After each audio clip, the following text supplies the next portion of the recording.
stuff, so I do apologize for the lack of uploads lately. Part of the reason why I wanted to do a video tonight is because I have a new setup here.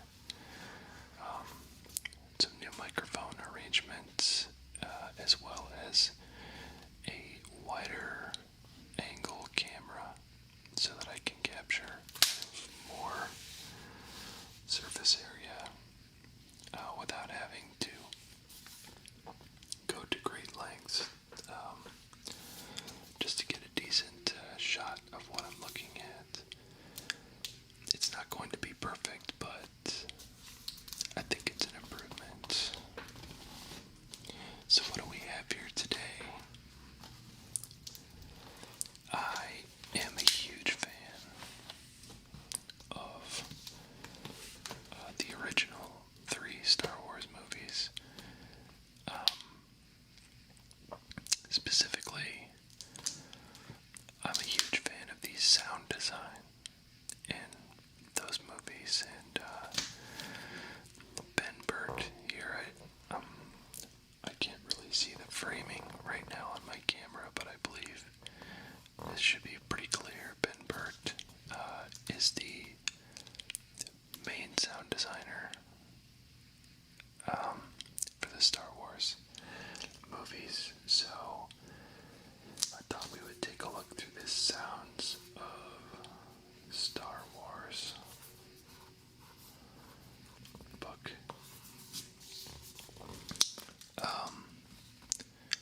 Which is essentially an audio-visual exploration of the sound design in these movies. So, if we take a look at the back here, this thing is massive. It's a massive book. You may not be able to see all of this, so I apologize if that's the case, but it says, "This is Star Wars like you've never heard it before."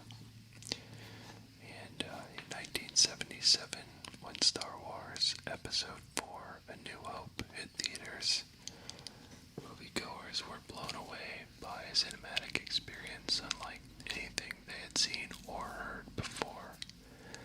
A young man named Ben Burtt was behind the revolutionary sound design, which used found sounds along with electronic manipulation to give the film an authentic and many-layered effect.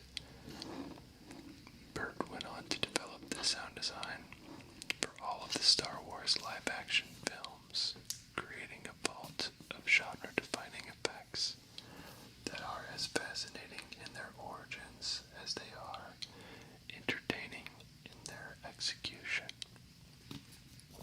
And I think this is a great introduction to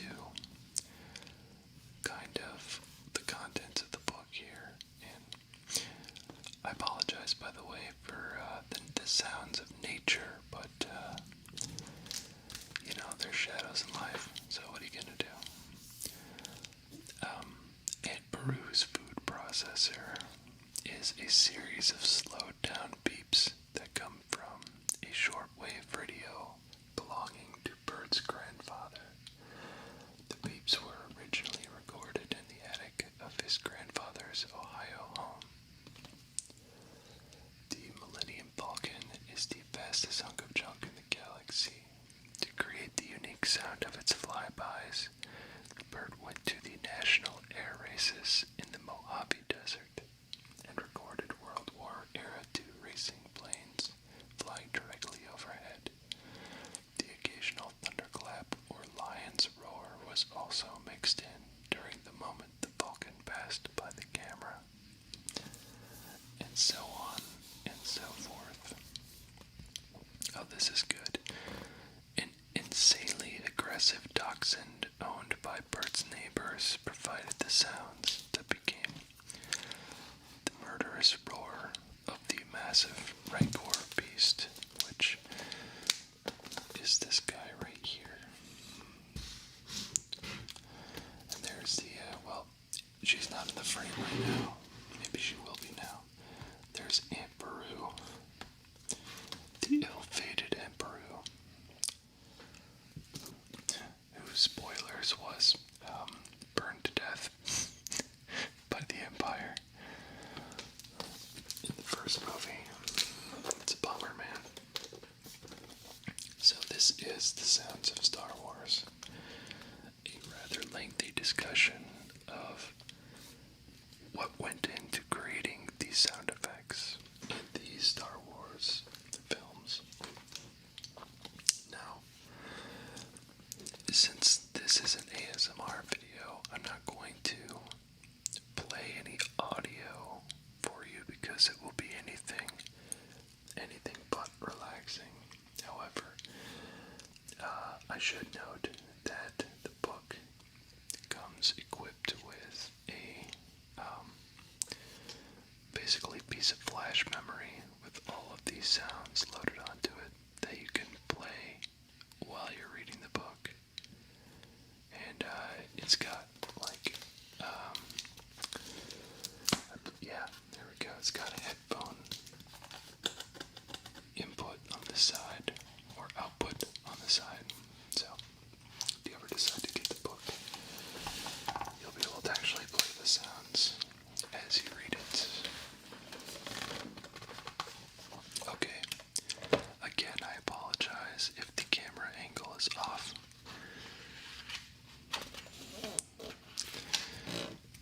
Let me move my coffee out of the way here.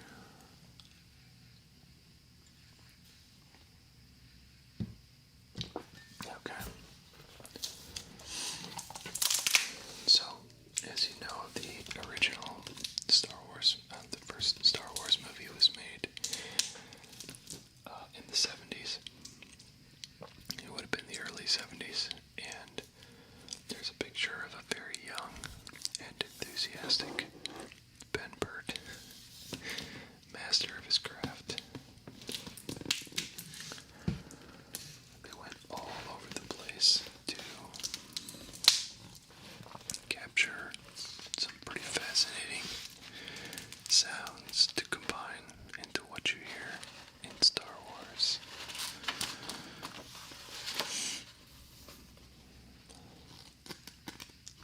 I like the dedication to Trike Brown, Murray Spivak, Doug Grindstaff, and all the early sound effects artists who invented sound design in great obscurity.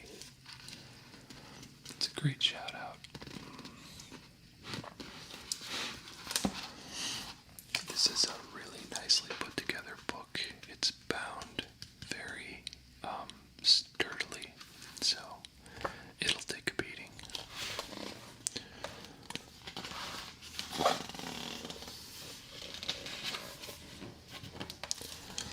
So, we're not going to go through the entire thing in one video, but I just wanted to kind of check it out, try out the new recording setup.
designers in like old cartoons. So not just movies, but also, all the stuff they were doing to make the sound effects in cartoons.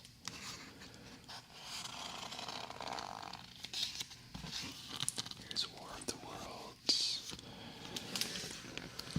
And there's some stuff about Flash Gordon in here.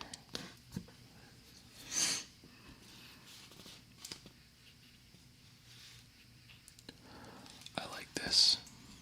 This is directly relevant to, I guess, why Ben Burtt is my sound design hero. In Forbidden Planet, Burtt loved the fact that there was no distinguishing between what was sound effects or music. The magic of that film was that all the sound effects functioned as music and vice versa. This should be the goal of all sound designers, he says. I agree. It's a subjective thing, it's personal preference, but I completely agree. Often I find that the best sound design and music in movies are often hard to distinguish from one another.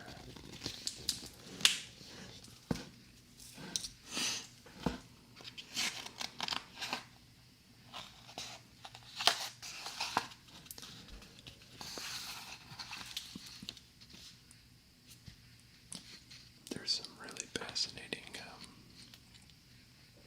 well, not so much fascinating, but fantastic movie posters in this book of some of the movies that Burt worked on with George Lucas. It's obviously not just Star Wars, but Indiana Jones.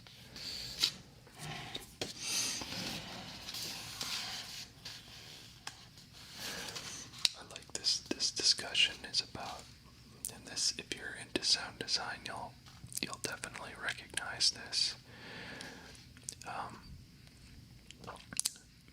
People who are drawn to sound design tend to be very good at recognizing sound effects that are used over and over and over again.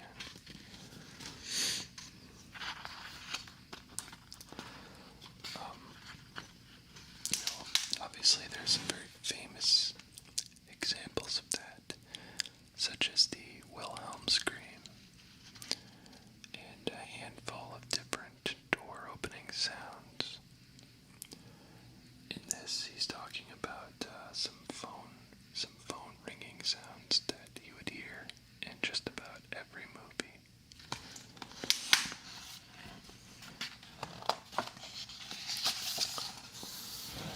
It's really cool, sort of borderline impressionistic art for Star Wars.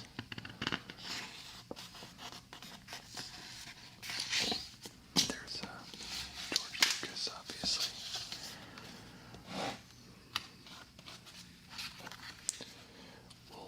We'll skip ahead a little bit. We can always go back and check out more stuff if you want to. And just let me know in the comments. Here's American Graffiti, of course, which he made before Star Wars.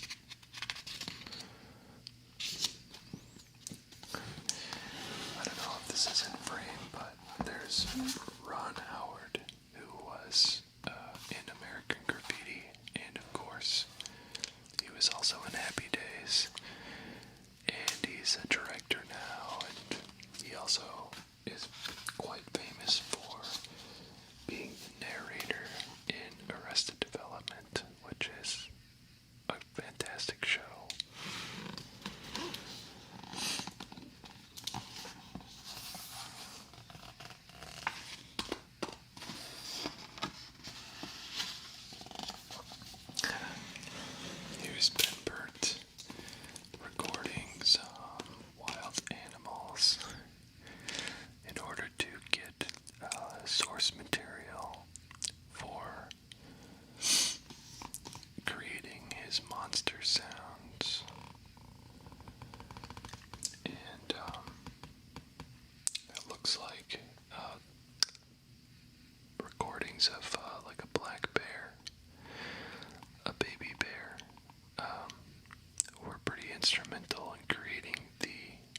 top of this page here about how it's very hard to record clean sound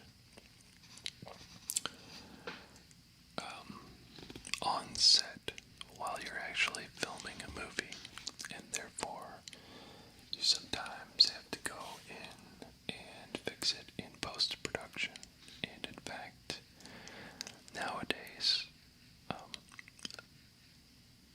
I am under the impression from friends that have worked on film that very little audio is salvaged from the original filming of a scene.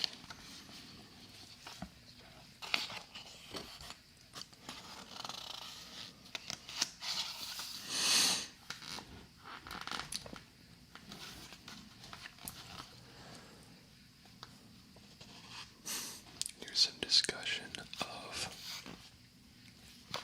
the fact that there is no sound in space, and yet many sci-fi directors have intentionally skirted this rule as a way of kind of making the soundtrack more interesting in their movies.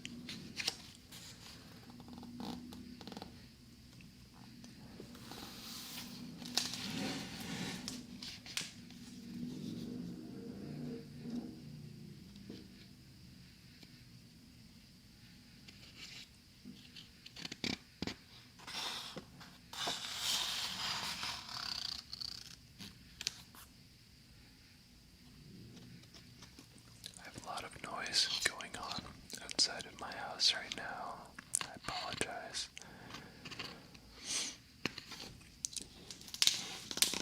Some really cool concept art here of the Death Star. I hope it's at least somewhat in frame for you. Of the Death Star and a huge firefight going on around it.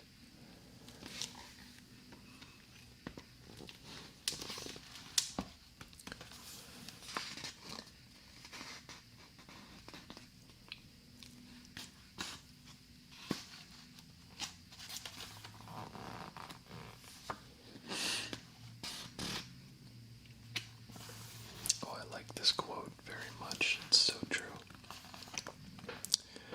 Ben Burt says that mixing is a performance. You sit down at the console, you're alert, and you're playing parts in the picture. You're a robot, you're a door, you're a laser gun, and you get into it. You should be breathing hard and sweating when it's over with. It's very true. Even I find when I'm doing sound design work for the soundscapes or other like freelance projects,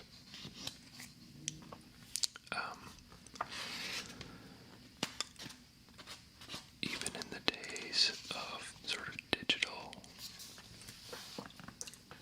fix it all after the fact kind of sound editing, it still really pays to sit down and treat the technology in the same way that you would if it was the mid-70s, which is to say, record your performance in real time of as many of the sound effects as possible while you're looking at the picture of the film.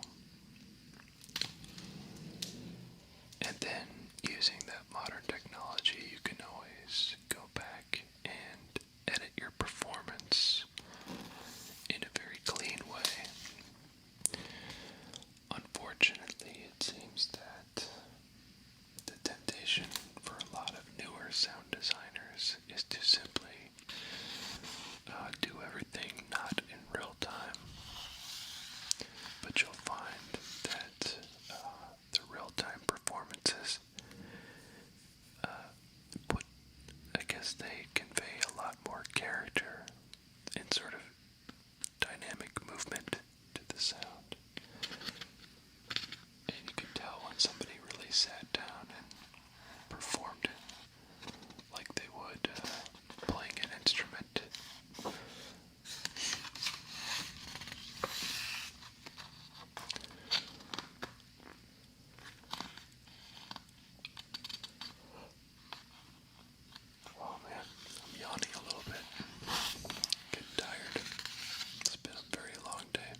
discussion of how they made R2D2's walking sounds, actually.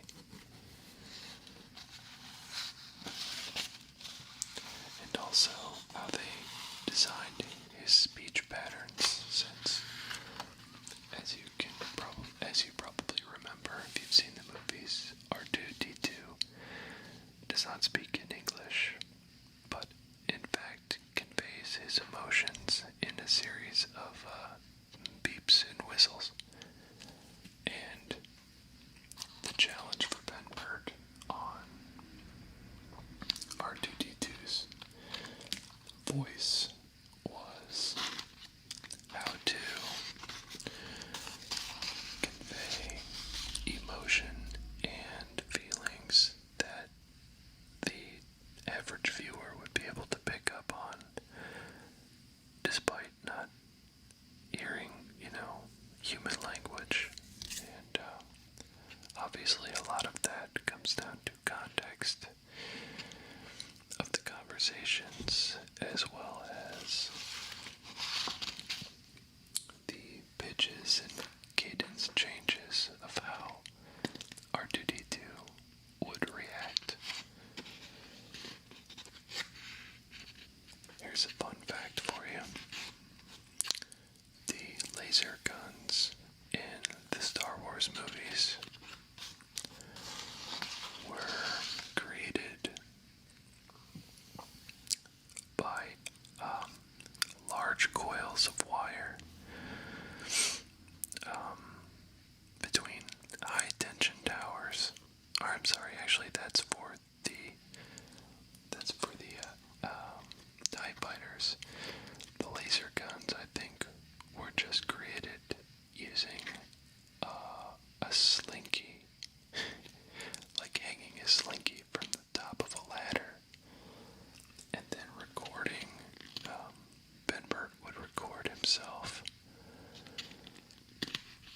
hitting the slinky at different areas along its length for different kind of weird, like metallic bending effects. Now that is a level of creativity that's kind of what made me respect him so much in the first place. Was, that's such a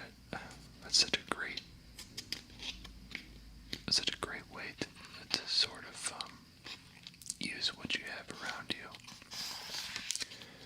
in order to create a pretty otherworldly sound. So obviously he was the right guy for the job.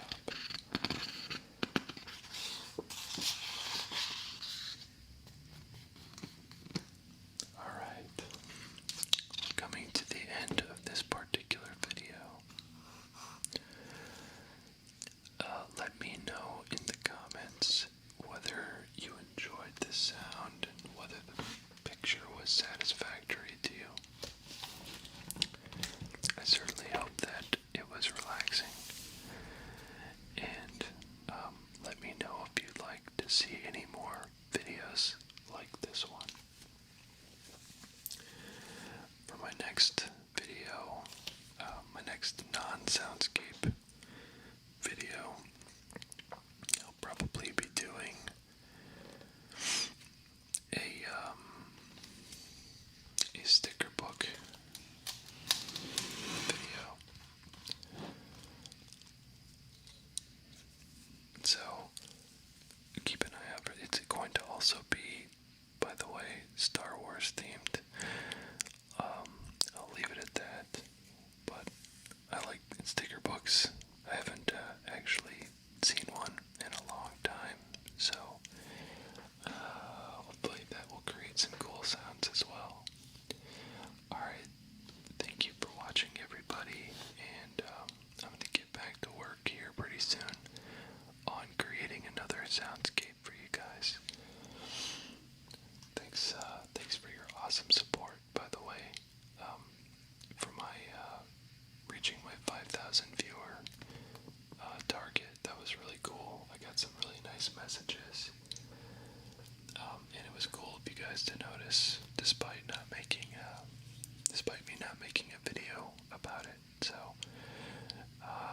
fingers crossed.